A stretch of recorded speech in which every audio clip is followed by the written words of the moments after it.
Greg Michaelidis, TechRepublic contributor and former Obama cybersecurity advisor. The analogy you just made is that cybersecurity is too often treated as a tack on to other business objectives, and instead, it's wise to think about cybersecurity and solutions for cybersecurity more like a disease, more like we would treat a healthcare problem. Tell me more about that, Greg. Hi, Dan. Yeah, good to talk with you again. So I wrote for TechRepublic my admonition, I guess, for 2018, which is to not forget to go the last mile in cybersecurity. You know, you'll spend a lot of money and effort getting almost to the finish line, to kind of use a sports metaphor.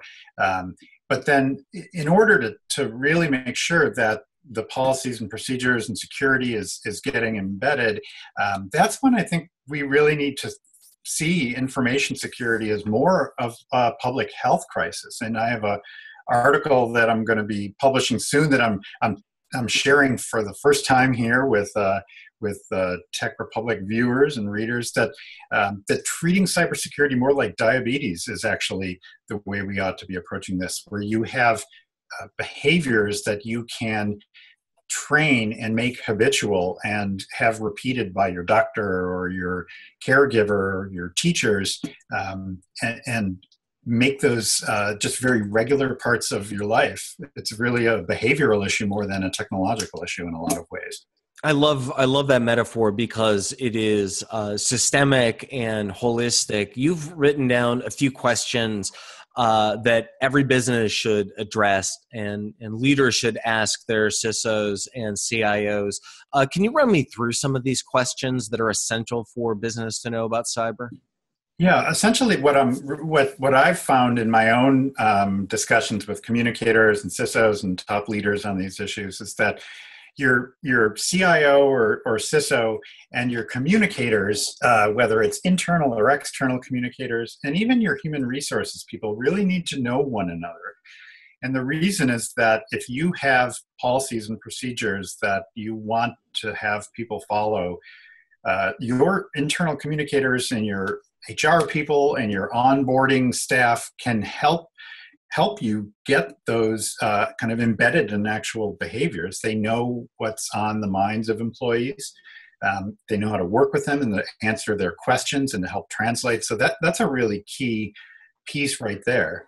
The other piece is to ask yourself honestly, what happens if when your IT or your training people come in, how do employees respond? If you see them kind of rolling their eyes because they have to go through another online training, that's a pretty good indication that they are not necessarily buying into what you are trying to implement in terms of security policies. So take that at face value and think about ways to make it more meaningful for them, and to even include them in the idea that they're helping increase security across the organization, that they're not just being punished with another training that they have to take. What are some examples or best practices, ideas for communicating ideas and needs and really getting to know each other in this real human way? Often leaders have more information than the ground troops, but how can we communicate not just the need, but essential information up and down the chain quickly within the organization? I think one of the best ways that's overlooked, everybody who's ever gone into a large organization, who started a new job, at either entry level, mid-level, senior level, they've gone through an onboarding process, right? And you're filling out forms and you're learning, where the kitchen is and how do you get office supplies and that kind of thing.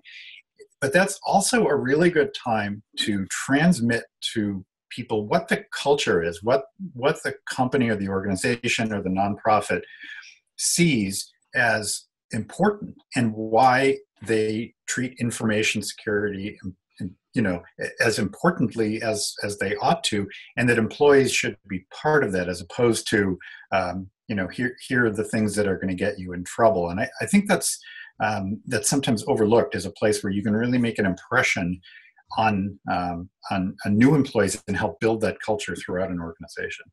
It almost goes without saying, but this sounds like treat people like people, so they are free to share information internally that can really help the company, which kind of goes back to some fundamentals of management and of business in general. So Greg, as we look into 2018 and beyond, as you go to organization and advise and consult, what challenges do you see? What problems, red flags do you encounter? And what are the best solutions that you've encountered in the marketplace? One of the problems, I think that when you start to talk with senior people in technology, IT, CISOs, is that they assume, perhaps often incorrectly, that they are better communicators than they actually are, that their information and their advice will be taken and will be understood. And having myself worked as a communicator for some years now, I realize there's often a real gulf between people working in a communications capacity and employees, and then your technology folks. And so, I think a bit of humility, saying, hey, I'm good at what I do, but I may not be the best person to find a way to get that into the hands of our hundreds or thousands of eyes and ears out there who make up our workforce or our membership or whatever the case might be, and find a way to be creative and be humble about what you don't know, and put it in the hands of professionals who can help them kind of make them a force for good, if you will.